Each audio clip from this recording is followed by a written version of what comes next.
It's the Battle of the Bulldogs, Saturday in Starkville. We're here previewing, predicting, and breaking down this game between Mississippi State and Georgia. Hello, everyone. I'm Chris Phillips. He's Cole Thompson. We appreciate each and every single one of you tuning in. As always, make sure you hit that like and subscribe button on YouTube. We are inching ever so close to that 30,000 subscriber mark. We can't do it without your love and support. Also, guys, make sure you check out our friends over at FanDuel because, as always, we are brought to you by our friends at FanDuel, FanDuel.com/SECU to join today and get started with $250 in bonus bets when you win your first $5 bet. Once again, that's FanDuel.com/SECU to get in on the action today. The Mississippi State Bulldogs have won a SEC game. Now what? Because here comes Georgia.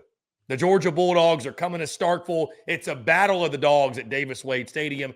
And again, Mississippi State did something they hadn't done in forever last weekend, that being win a SEC game. When's the last time they won back-to-back SEC games? That's what they're going to try to do. Jeff Lebby and company trying to follow up that big win. And again, will Georgia be able to keep trudging along, winning close games? The recipe has been fall behind early, rally late, find a way to win. Kirby Smart's team this year, I should say, has loved getting it out of the mud. Can they continue to do that? Or again, will it be a recipe for an upset Saturday in Starkville? We are here previewing, predicting, and breaking down this game between Mississippi State and Georgia. Hello, everyone. As always, I'm Chris Phillips. Joining me, as he always does, my co-host, colleague, partner in crime, one of the best in the business, Mr. Cole the Bear Thompson. Bear, what's going on, man? Appreciate you taking the time. Really excited to break down this matchup with you. One of the more intriguing games early on in the slate on Saturday. October 8th, 2022 was the last time that Mississippi State won back-to-back games, and we still had our beloved Mike Leach walking the face of the earth. Now I got sad. But you know what? Good on you, Mississippi State. Good on me picking Mississippi State to get the upset out in Fayetteville. Good on you, Jeff. Good on you, Jeff Levy. Good on you, Blake Shape and Anthony Evans. Anthony Evans, former Bulldog of the Georgia side.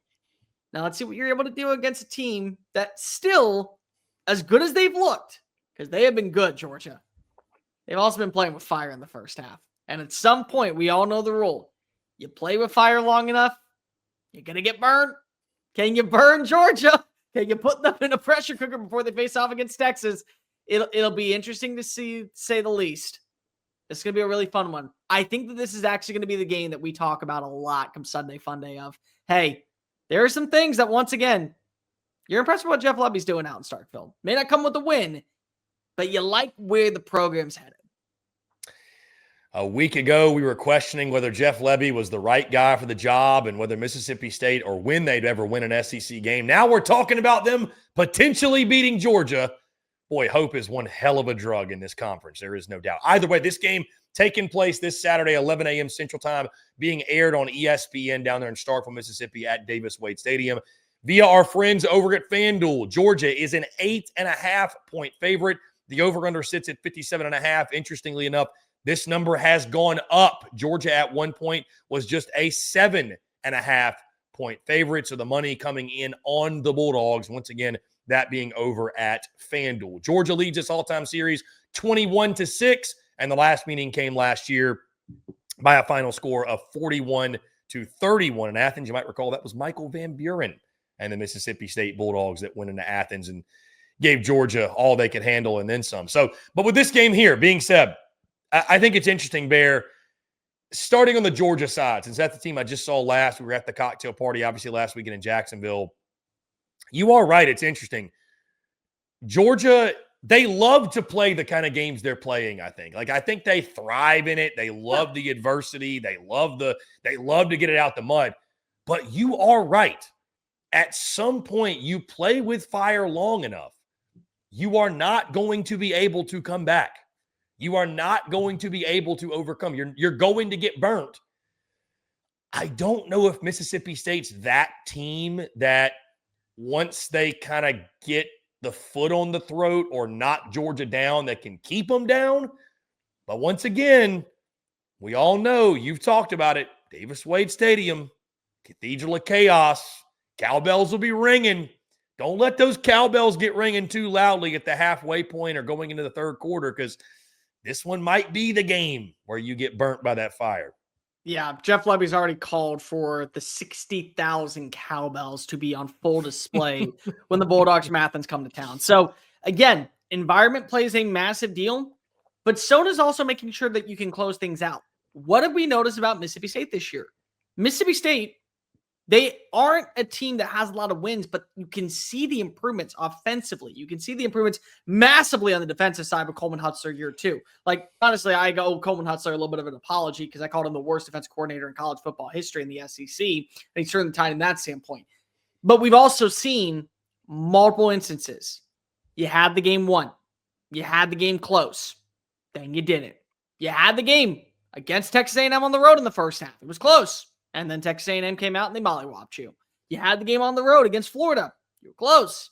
And then you shot yourself in the foot with the late interception. You had Texas beat. You had Texas on the ropes. 3 scores. And then Ryan Niblett with less than a minute left finds his way into the end zone. You go to overtime and you lose. Like Tennessee game. You were in it with a team that right now has a lot of questions on. There's some people who want Josh Heupel fired. You lose in overtime. That's just kind of the case. So you are right. This is not a team that when you look at from the profile standpoint of the last few weeks on what we've seen, they probably can't keep Georgia down. What I will say is that I do think that they have a little bit of a game plan offensively that could benefit them early on in this matchup with one-on-one battles with Brennan Thompson, one-on-one battles with Anthony Evans, Seydou Traore across the middle of the field, and then you catch that secondary maybe giving up a few too many explosive plays and having back a healthy Fluff Bothwell really, I think, going to be a detrimental change to the game to where you got him and Davin Booth that can make plays in the open field and maybe at least set the tone early to counteract whatever Georgia does. But again, this is also Georgia as we know it. They start off slow defensively in every single matchup. The thing is that they also allow teams to make the mental mistakes for them, and then they capitalize off it. So are we going to see that again from the Bulldogs on Saturday? Yeah, if you're Mississippi State, you've got to play a clean game. That goes without saying. You're not going to win this game, pull the upset, making mistakes, shooting yourself in the foot. I also think you're going to have to win this game with your offense. I think Georgia, from what I've seen from Gunnar Stockton and Chauncey Bowens in the rushing attack, Zachariah Branch at the receiver position, Delp, Lucky, the other weapons they have. Like, I think Georgia is going to be able to move the football on Saturday. If you're Jeff Lebby and company, I think you have to go in this game realizing we're definitely going to have to score 30 plus to win. I don't see any world in which Mississippi State's winning a lower scoring game. So, you're right. Finding balance with the rushing attack with Bothwell and Booth. And, you look at what Blake Shapen did on Saturday against Arkansas. And again, it's Arkansas, but 16 for 28, 242, had 2 touchdowns in that ball game. I think you'll probably need a little bit better rushing day than you had from your rushing attack, just 106 yards. But finding enough balance to work the pass and the rush here, you're going to have to win this game in a shootout, I think. Yeah, I don't disagree with that. I do think that also you're going to have to be able to make sure that you don't allow Georgia to kind of set the tone early. Because what I thought was interesting is that you look back at the matchup against Florida, Georgia set the tone early with a 7-0 strike to begin the game. It took 4 minutes off the clock. And then it was back-to-back punts before one big play. I mean, remember, it was 7 seconds. Lagway downfield to Trey Wilson. Easy touchdown. Now we're tied 7-7. And what happened next? Then we saw Gunnar Stockton have an interception. Now, was the ball a little bit of a ricochet? Was it a bad throw? Was it a good play by the defender? We can go ahead and argue that for time and time again. But still, at that point, Florida was able to then take advantage. They got it 10-7. So the thing that you can't afford to do if you're Mississippi State is allow Georgia to kind of build up to a 17-0 lead, or even I would say a 14-0 lead. I don't think that your overall identity is good enough to be able to fight down by that much. Maybe you can fight down and make it a 10-point game, but at that point, it's still a 10-point game. It's still a double-digit lead. And Georgia has the Jimmies and the Joes to be able to make those plays on the outside that do be able to win those battles. I do think, though, that Chauncey Bowens, his role in this game, I will be very intrigued to see what his stat total is. If he hits an over of, let's just go 85 yards, I think Georgia wins this game soundly. He has been so phenomenal at times, just getting the critical plays. Like, not the elite plays, but the smart critical plays that you have got to have if you want to play winning football. If you can slow him down and you can force them to have to trust Nate Frazier and maybe even go a little bit more in the passing attack to guys not named Zachariah Branch, because Zachariah Branch is his own little thing. We'll talk about that in a minute. There are some things to where I think, again, Mississippi State could at least keep pace. Not win, but keep pace with Georgia in the first half. Yeah, it's interesting. His stat line from the Florida game, Bear, Chauncey Bowens, just 9 carries for 70 yards. Had that big long run, had that long run late, the 36-yard scamper helped put the game away. But I agree with you. I mean, Chauncey Bowens is Georgia's best back for sure. I think he's a guy you've got to feed him, sort of run the offense through him. Gunnar Stockton's legs will obviously be key in this game. Didn't have a huge rushing day against Florida or anything, but we saw it at times. He's got just enough wiggle when he needs to get out of the pocket, make some things happen. He can do it. And again, I think Stockton's been playing really, really well and playing within the offense this season. You mentioned Bear. Zachariah Branch is a guy for Georgia. You can just take the top off and change the game. I mean, it really, truly, their receiver room is just night and day different from what it was a season ago. But there is no doubt number one is the leading target for them. Noah Thomas, though, had a big-time catch, and that's the second – that's finally. Week. But that's the second week that we have seen Noah Thomas, the Texas A&M transfer, kind of step on up. You got to find another weapon outside of Zachariah Branch because Colby Young's done for a while. He's out indefinitely. He's dealing with the lower body injury. So how are you able to get someone else out there? Dylan Bell had 4 catches for 43 yards. But remember, Zachariah Branch, he had 10 catches for 112 yards. Like, I'm not saying that you need to spread the ball around more efficiently if you're Gunnar Stockton, because Gunnar Stockton's doing Gunnar Stockton things, and he's been very impressive. When he doesn't throw that interception, he has been extreme. He, in my opinion, has the best quarterback game of the year in the SEC, the matchup against Ole Miss. He has the best throw of the year to the plate of London Humphreys against Tennessee in week 3. Like, he has been very good, but I just want to know that you got a secondary option. And it could be a London Humphreys. It could be an Ulyss Williams. It could be Oscar Delp. It could be Dylan Bell. It could be Noah Thomas. It could be Cass Jones out of the backfield. I just got to know that you got somebody else that you can throw the ball to because it's very simple. Take Zachariah Branch out of the game, which is very challenging to do, but take him out of the game. It does feel like at this point, there are some questions. So can you get somebody else that does that for you? I think the pup had something to say, by the way. Let's give the puppers the mic on it. No, again, this one, again, speaking of the dogs, by the way, we got the dogs barking. No, it's dogs will be barking on Saturday. Just which one is it going to be is the big question here. Jeff Lebby and company trying to build off what they did last week. Georgia trying to keep this thing rolling to Atlanta, to the playoff. But again, maybe an upset's in the air. Bear, let's go ahead and lock in some picks and predictions for this one. You want the honors, or you want me to start with this? I'll let you go first.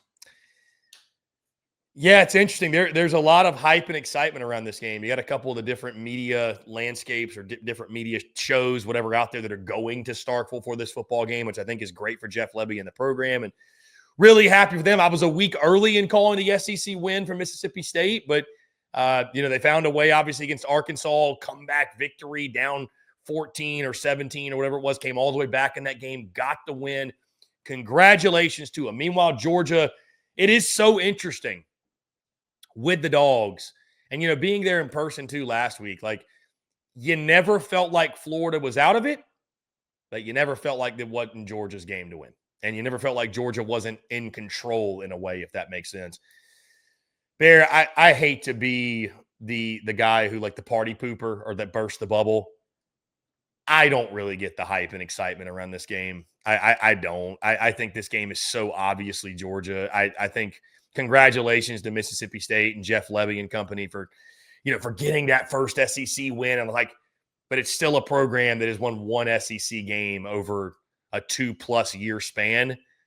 And you beat an Arkansas team that doesn't have a head coach and isn't a good football team to begin with. I know Georgia has been, I know they've been shaky. I totally get it. This isn't, but there aren't really dominant teams in college football beating people by 50 every single week.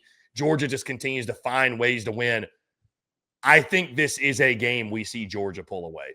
I do. I think it's a game we see the dogs pull away of the Georgia variety. I think Georgia wins this football game by double digits. Like I said, I think the crowd will be great. The cowbells will be out. I commend Jeff Lebby and company for what they're doing, the way they're building.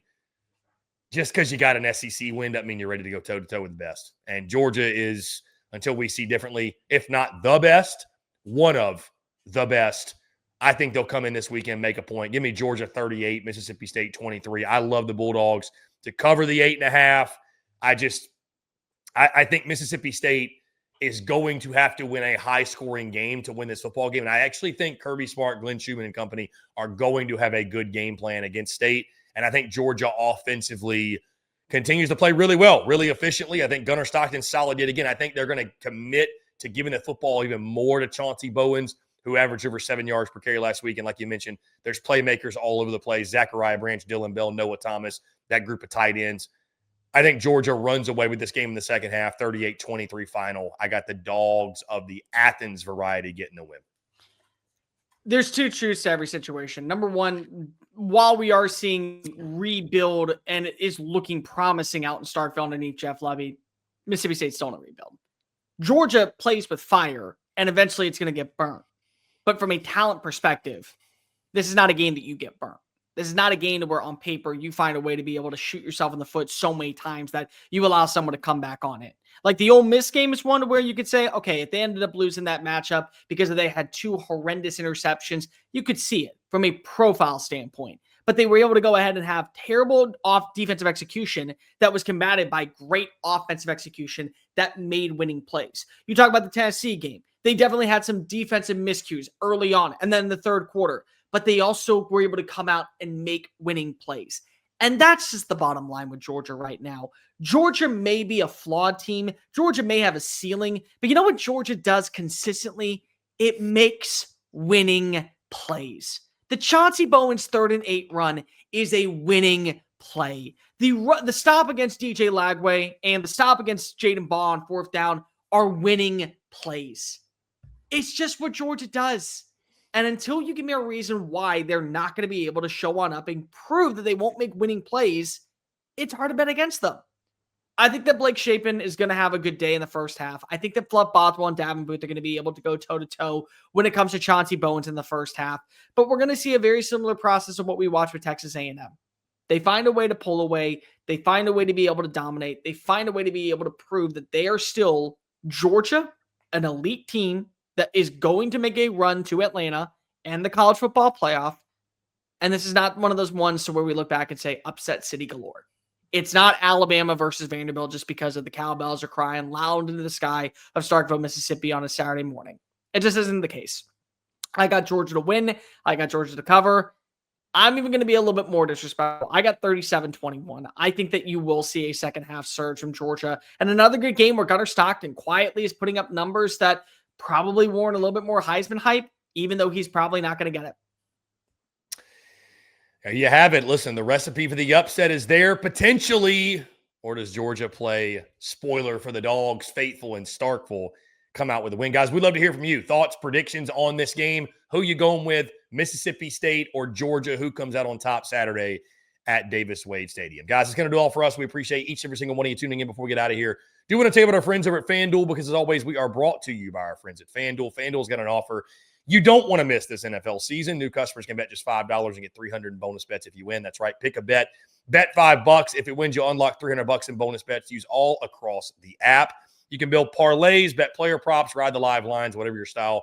FanDuel's got you covered. The NFL season is here. College basketball's in full swing. Of course, college football as well. NBA, NHL, you name it.